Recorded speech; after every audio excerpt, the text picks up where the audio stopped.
I'm going to guess you're familiar with the classic marketing funnel idea. There's two sides to it. One is how people experience their customer journey, and the other is how marketers themselves kind of craft their funnel to expose people to their brand and content and ideas, and then slowly over time, get them to become customers and buy something. So this is that first one. This is talking about the customer journey, where you discover you have a problem or an interest or a passion, then you become more aware of that space, you experience the problem, and then you try and seek out a solution to it. This would be the marketing funnel equivalent from the marketer's side, which is, you expose people to the problem they're experiencing. You hope that they discover you and your brand and your content. And then in consideration phase, you're sort of competing against the rest of the field to try and earn people's attention. And then finally, you convert them to the sale. So let's make this a real example. Here's one of my favorite companies. This is Benedetto Cavalieri. They're a pasta maker in Puglia, which is the far south of Italy. And Benedetto Cavalieri makes my absolute favorite pasta in the world. It's this super thick spaghetti. Let's see if it's on the prodotti page. Spaghettoni. So spaghettoni, it's super thick.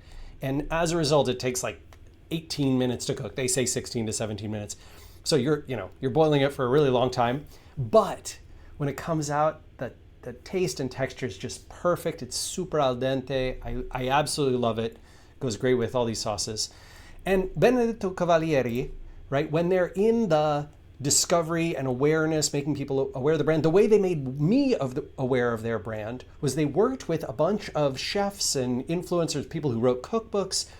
And when these people tried, when these chefs, right, these experienced foodies tried Benedetto Cavalieri, it was a huge smashing success. In fact, I think several cookbooks that I own, pasta cookbooks that I own, say specifically you should go seek out this brand of pasta because it's the best one if you're going to use dried pasta in your recipes.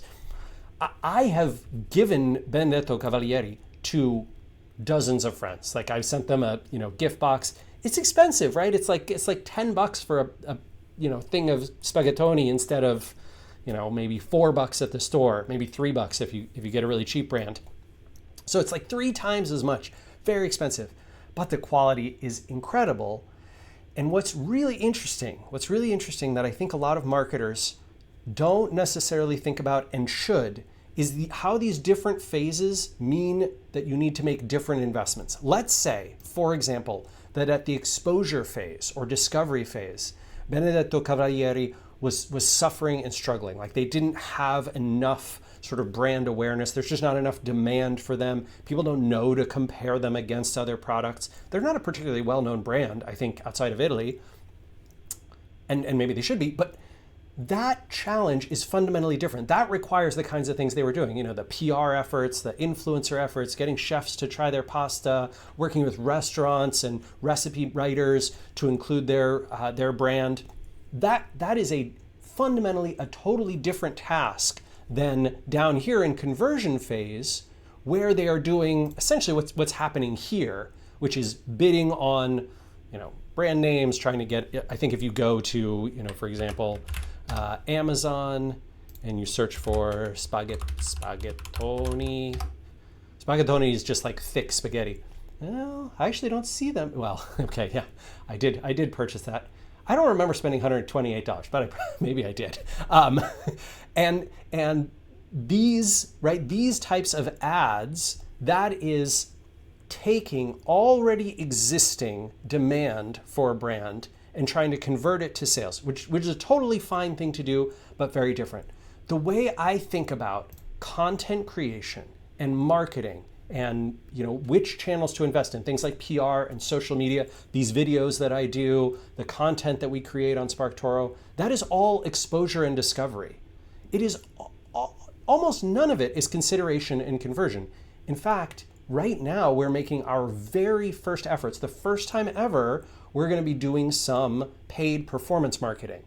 And here's my belief. My belief is what happens up here is through content, through whatever, SEO, social media, even email subscriptions, through events, through conferences, through PR. All those channels are great for this stuff up at the top.